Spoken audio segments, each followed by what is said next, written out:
The city of Cape Coast in the Central Region in Ghana, West Africa, beckons a history that can never be forgotten. Welcome home, brothers. Welcome to the motherland, yeah? This is the Capecoastcastle. Holds a lot of history, mystery, and more. We're at Cape Coast. Capecoastcastle. This guy's birthday. Oh, happy birthday. Big time in the background. Yeah. Cape Coast, slave dungeons. Want to see what it is.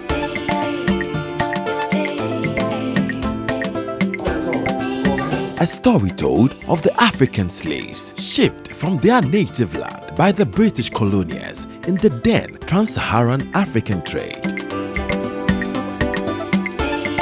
They had 5 chambers that accommodated the men, this being the 5th and final chamber. Each chamber held 200 men. So inside this chamber held 200. So with all 5 chambers put together, we have 1,000 men occupying the male slave dungeon. And once you were brought down here as a slave, this is where you did everything. And by everything I mean defecated, urinated, fed here, slept here. So what we are actually standing on are all solidified waste of the slaves kept in here. And right above the 3rd chamber, they built a church, Society for the Propagation of the Gospel. Created this hole in front of the church. So as they were moving inside to worship, they could hear the screams and cries of the slaves. Everything going on down there, yet they worshipped above them. So once the ship came for the men, they would start the movement from this chamber, walk through this underground tunnel to the door of no return. But this tunnel was blocked in the year 1834 by Captain George McLean to signify an end to the slave trade. The trade was officially abolished in the year 1807, but then even after that, they were still trading them illegally through this underground tunnel. So if this place was an entrance to an underground tunnel then, it means the shrine wasn't here then, right? So why do we have the shrine here now? Before the British came, the Africans here were worshipping a god or a deity called Nanatabere. And this god is believed to be the leader of the 77 gods they have in this land. So in the year 1973, the Council of Chiefs over here all came together as one, brought pieces of the rocks they took then over here, mounted the shrine for their god to reclaim their god, because they believed this was where the god was located before everything began.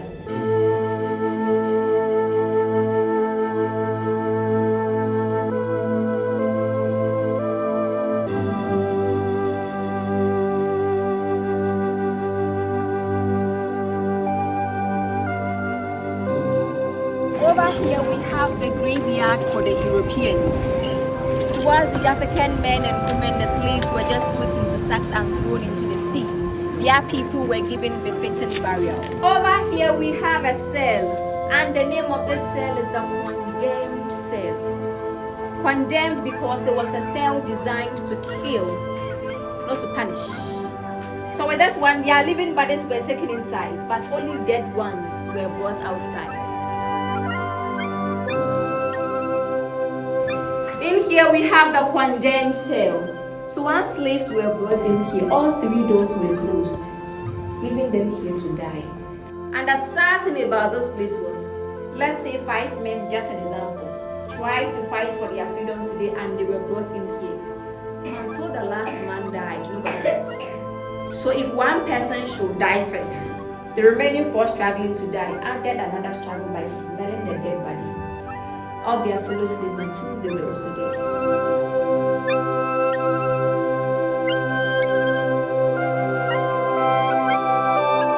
So when the trade was ongoing, they had soldiers living inside the castle, protecting the castle from enemies or attacks.